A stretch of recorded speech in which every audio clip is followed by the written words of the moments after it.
studio. Emma James with Media Watch, and news, Emma, of one of the most remarkable people of modern times, in my opinion, Malala Yousafzai, going back to Pakistan. Yes, an understandably very emotional occasion.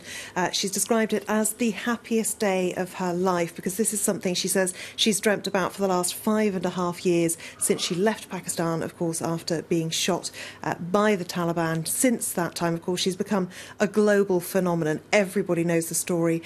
She was shot at the age of 15, targeted because she had campaigned for years for girls' right to education, something the Pakistani Taliban had banned, along with music and television. Now, she got to meet the Prime Minister and also made a national address, and during it she became quite tearful, as did a lot of those watching it. "Oh, brave, brave Malala, you made us cry. You are the pride of Pakistan, and your cause is bigger. Your country, your people are with you," says this woman, a journalist in Pakistan. This woman too saying that she hopes her baby girl learns to be as articulate and courageous as Malala. So glad she's back home where she belongs, she says. However, as is always the case with matters on social media, no matter what the story, there is always somebody who has a problem with it. And people with an axe to grind or chip on their shoulder, however you want to put it, took their anger out on their keyboards. Now, when this gentleman said that she is a living Mandela, Malala is our best ambassador to let the world know we are as human as anybody else, let's cherish her, one of the replies that I saw, along with many other negatives, was not really, she's a puppet and you should know better. Now, interestingly, the BBC Urdu social media editor had been given the job of trawling through for abusive messages on their Facebook page about Malala. What he said, it was about a 60-40 split, so fairly even, 60 positive, 40 negative. And he said it's the most disgusting and sad part of his job. The flood seems to be coming from the same sources, in the same tone and using the same language. He also points out that it's pure hatred, fanaticism, even misogyny and sexism. And I have to say, from what I've looked through, all of the negativity does seem to be coming from men. These are the kind of examples. I totally support Malala, always been a big fan of good actors and actresses. This gentleman saying that why was she brought by a special aircraft, and pointing towards this young man who also survived terrible injuries in an attack by the Taliban, saying that he should be fated, not her, because he stayed in Pakistan. I don't think it's any coincidence that that's a boy and Malala, of course, is a girl.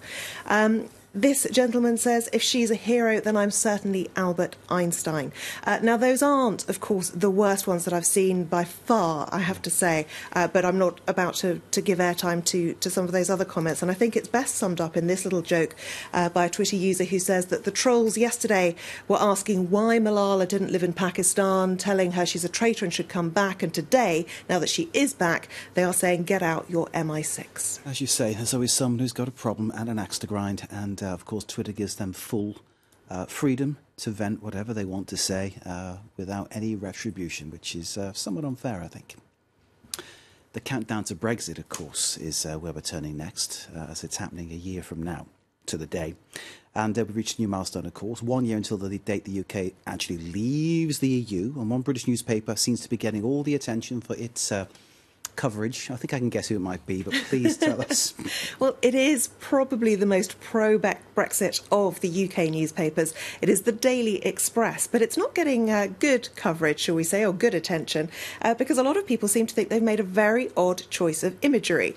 1 year to Brexit, they say, and they've got what is supposed to be an inspiring quote from the Foreign Secretary Boris Johnson: "Our national journey out of the EU is almost over and a glorious view awaits." Now, of course, those are the very world-famous White Cliffs of Dover. But, of course, ordinarily, they're cliff edges synonymous with impending disaster. And lots of people pointing that out, including Stig Abel, who says, and we shall illustrate this glorious moment with a large cliff edge. This Twitter user pointing out they've really misunderstood their own visual metaphor.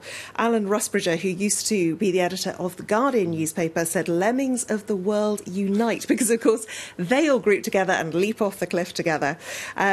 One other thing that's interesting to point out as well, because that quote talks about it's a wonderful view, this gentleman saying that the view from the cliffs of Dover is actually going to be towards Europe, which is another little irony there. David Schneider, the comedian, says there should be alternatives, or these are some of the alternatives that they could have turned down. This rather apocalyptic view on the route that is towards the Channel Tunnel on the way sort of near Dover, I have to say. And obviously things are going to change with border checks and the like. This one, another very apocalyptic view indeed, and that's what some people think the future for Great Britain outside of the EU is going to be.